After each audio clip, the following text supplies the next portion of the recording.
I booked a load. I have to go take a picture of my truck with the logos on the side because the broker doesn't believe.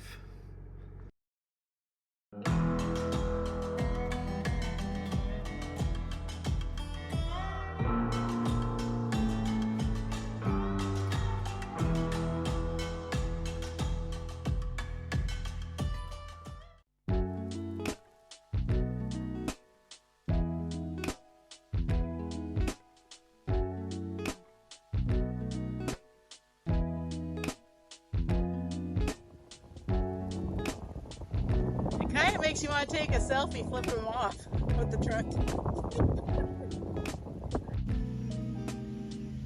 See that? Look at that mess. Look over here. Look at this. It's all pitted streaks. Pitted streaks. So I wanted to do a follow-up conversation on the video. I think it was called Keep Me Waiting. It was something like that. Where I was in Idaho, and I made the decision to run my truck through the Blue Beacon truck wash there in Jerome, Idaho. And I did cut a lot of scenes, and I did mention it in the description, but I think a lot of people don't read descriptions because I had so many comments.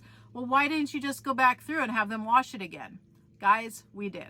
So let me tell you kind of what happened and what I chose to cut, which I guess I shouldn't have, but time constraints. The video was already like 30 minutes long. When I realized that the truck was not cleaned properly, I went in there and I said, hey guys, you missed the wheels, the tanks, the elbows on the exhaust, and the quarter fenders. And so they came out, they took a look at it, they said, oh yes, this is completely unacceptable. And their solution to it was they grabbed a microfiber cloth and Meguiar's spray wax. And I was like, no, we are not gonna do that. We're not gonna rub road grime into my freshly polished aluminum with spray wax and a microfiber cloth. During this time, I had seen that there's a line now of trucks at the truck wash. When I originally went through, there was no line, but there was a line now. And he said, well, you can run it back through. And I was like, that's going to take forever. And can I just get a refund? And they did not want to do a refund. They said, well, you could just run it through. It won't take very long because this guy's just a bobtail and blah, blah, blah, blah, blah. $114. And my truck is still filthy. So now I gotta pull around and wait for a bunch of yahoos that are already in line to go try to get my truck washed again. Well, it ended up taking quite a long time. We got to the truck wash at 7 p.m. My first wash was done about 7:20, and we did not leave that truck wash until 9 p.m. So we spent a really long time there, and they did not wash the truck fully the second time. The second time when I went into the bay, they washed the parts that they had missed, which is fine had they done it properly. They did not do it properly. I feel like they wanted to cut corners, and I feel like they used their brightener on my freshly polished aluminum. Like, well, did you use brightener? I'm like, no, I literally just spent the grip getting this truck polished. I'm not wanting to put brightener on it. It's basically acid. Brightener is acid. And I don't care if it's like orange acid or whatever, natural, it's still acid. It's acidic. You know, you don't polish your stuff and go get brightener put on it. That's what turns your stuff white.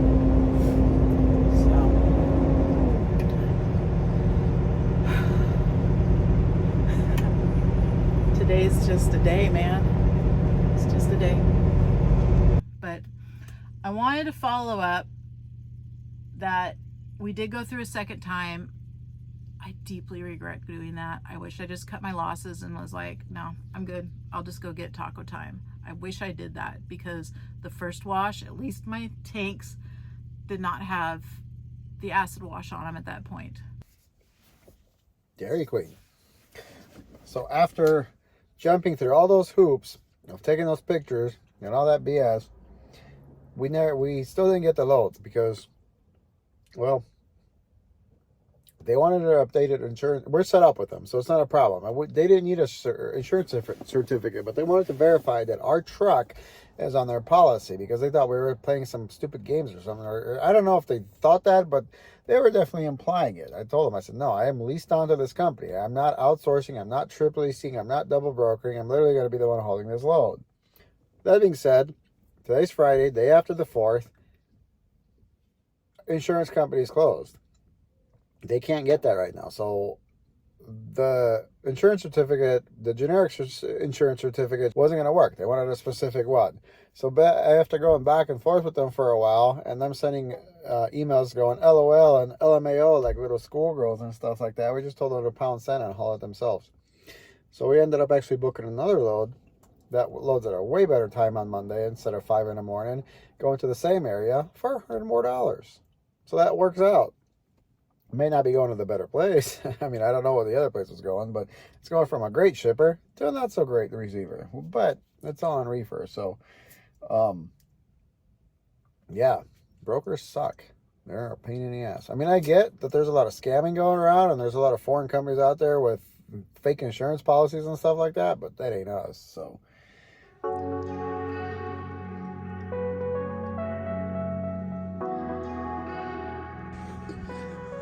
all right, we're at this little street racer home. I get this old brake chamber off and then swap the new one out real quick. So we'll go ahead and cut our zip ties off and uncage the bolt, or I mean uncage the bolt, the brake chamber. So we're gonna cut all them zip ties off, snippety snip, and pop this caging bolt off, and then we'll back our rod off and we'll pop this guy off real quick. It don't take much.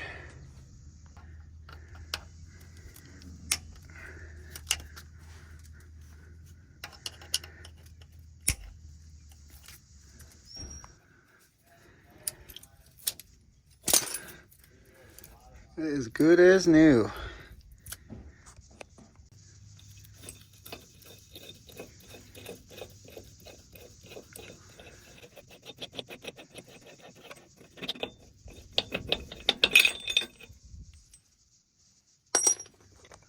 Might as well break our lines loose.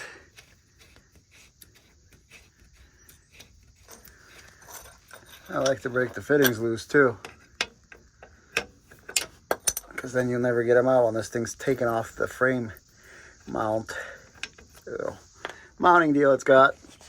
For that one, I think it's a bigger, I think it's a 7/8. So you have two pins, one in the back and one in the front, and they both have little cotter pins through them. So you gotta get something to pull the cotter pins out. And the cotter pins are my favorite. I'm being sarcastic. So this one we got removed already. So now I gotta cut this rod to about that. And lucky for us, we didn't get a clevis. So we're screwed because today's Saturday, nobody's open. So luckily, Amazon hopefully will come through tomorrow and deliver it, because yeah, I need to get this done.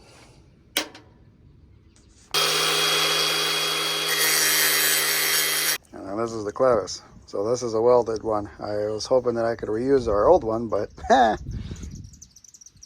ain't happening. So I'm kind of mad. I don't know if I'm mad at myself or anybody, but probably more myself that I didn't realize that. So there we are at a standstill till tomorrow. You're in the world famous Orwell.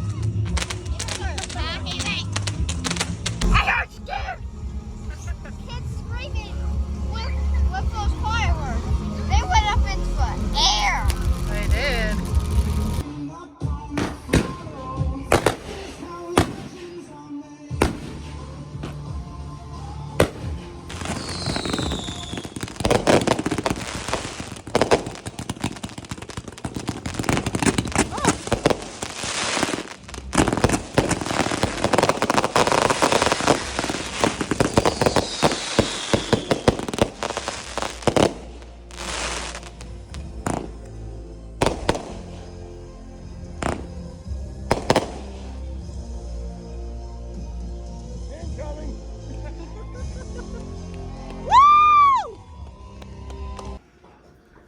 Man, I thought I was only getting one. Look at that. I got a whole kit of clevises. I got 4. And it's Sunday. Jungle for the win. Amazon jungle. So I like to take a measurement and kind of just get an idea of where we're at. And, you know, get it close enough. Threading that clevis on. And Well, you can run our jam nut in and we'll tighten her up. But you kind of want this to be, you know, the same length as close as possible. Then you can take the slack out with the slack adjuster, obviously, and get that, you know, brake adjusted properly. But if it's too long or too short, yeah, you're gonna have problems. All right, so new brake chamber's on. And we just gotta adjust the brakes. A little bit of a fight back here because it's hard to get this lined up and then right. So what I like to do is I truck the wheels and I'll release the brakes with the air supply to the brake pod, and then I'll put it where it needs to go on the bracket, and then you'll have the room for the clevis to slide over the slack adjuster. Now all we got to do is just kind of adjust the brakes, kind of. I'm debating, because as you can see, there's a little bit too much of a gap there, so we're gonna go ahead and do that. But the new brake chamber, those lines are really close to the drive line, but there's not much else I could do with them, with the way those fittings are, and there's plenty of clearance between it, so I don't think it's gonna hit it. But that's how the old one was. I don't really like it, but it's kind of a little close. All right, so I believe this is a 1/2 inch, right? Oh no, it's 9/16. So yep, we're gonna go and adjust her up. All right, so we got our brake tight. Now we'll just back her off a 1/2 turn on this. Some like to do quarter. I like to do a little bit over a quarter. I go between a quarter and a half. These are automatic slacks, so eventually they should take up the slack and adjust themselves. Now we got them on the bottom and the top. Oh, they're real sturdy. Good deal.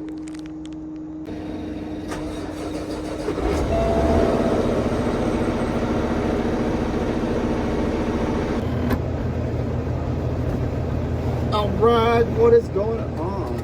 You guys get me another week. Why? Because everybody hates Alice, I guess. And, you know, I talk down to her. No, she don't care. Well, I don't know it's her, but that's not the reason. It's just how it fell, and she had some stuff to do, and I decided to go out. We are going to pick up a load in Depew, Wisconsin. It is currently 6:30 in the evening/afternoon. We are going to Wixom, Michigan, which is by Ann Arbor, which is, I guess, by Detroit. And then from there, tomorrow we're going to reload in Holland, Michigan. Just got to do some short little hops. So we have some obligations possibly for Friday or this weekend. So we wanted to go out and make some money and then get home for the weekend.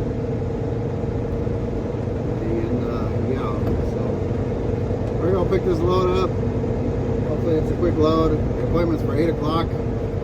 It's 8 p.m. It kind of sucks because it makes you run all night, and it is 500 miles there almost. So we're gonna be doing some nighttime trucking tonight. But this is how it fell. We actually had another load that we were supposed to be hauling that we would have loaded this morning, but the broker was being a jerk, which you saw. So we're not doing that one. We're doing a different one, which actually pays more, and it's going to the same area. So I guess it works out. It's just we get the loaded late. So we hung around the house all day, and we booked a couple other loads this morning that are hopefully going to work out fairly well for us. The one tomorrow shouldn't be too bad, and then the one coming back to Wisconsin shouldn't be too bad. Alright, let's get over there to the pier. I'll catch you guys there. It says park in the back lot, then go check it. Nope, that guy's just going to park right out front. Because he can.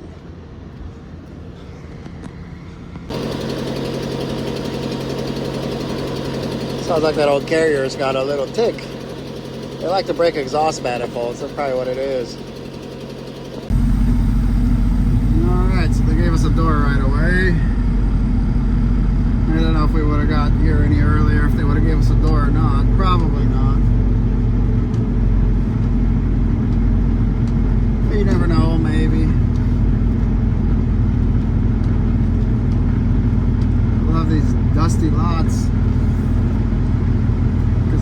kicks on with the AC and it just blows it everywhere.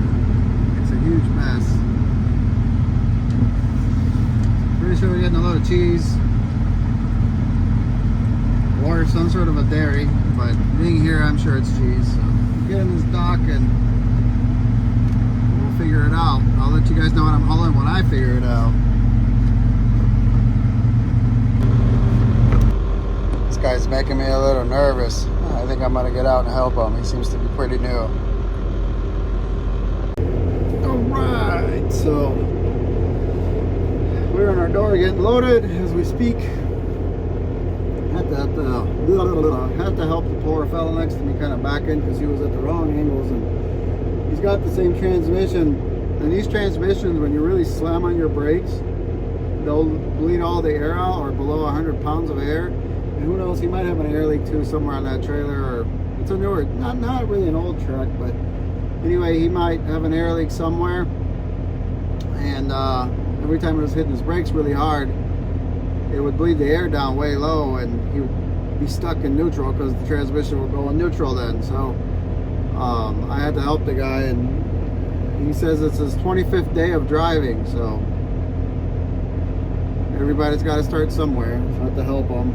I mean, I didn't necessarily want him to hit me either, and I don't know if he would have, but he's really, really jerky, and that's I could see he was pouring sweat off of him, and he's a skinny guy, not a fat soul like me, so no excuse for that, I guess. But he was just nervous, but he's in there now, so that's what matters. And I told him, I said, yeah, you gotta just slow down, and slow down, don't worry about anybody else hurting you or anything, just go at your own pace and you'll get it.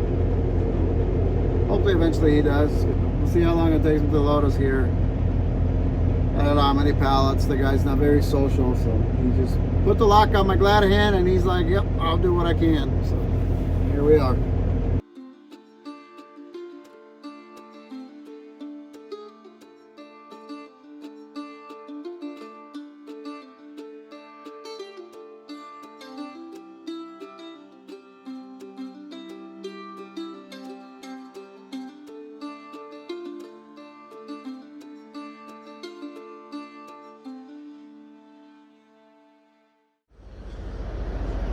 Alright, let's go get our bills and get out of here. 8 o'clock, a little after 8 o'clock, so not too bad.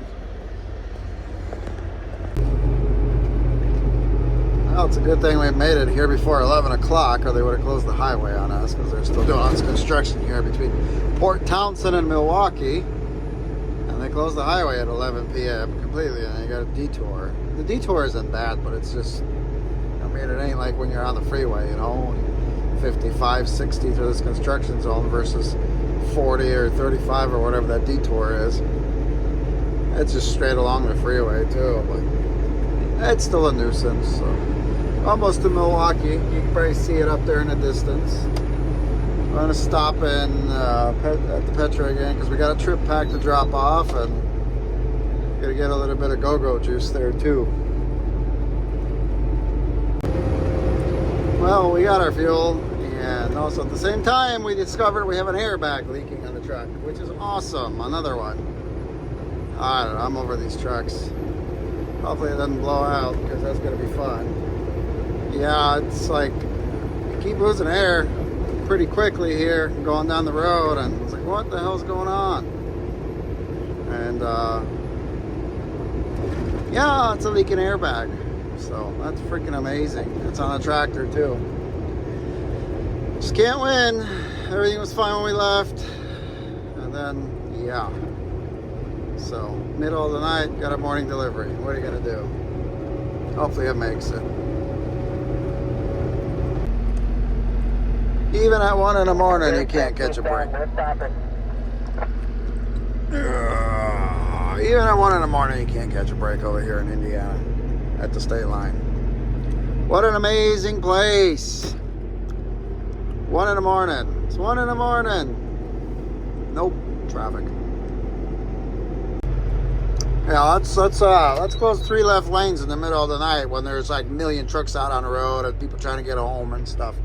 It's perfect. Indiana for the win.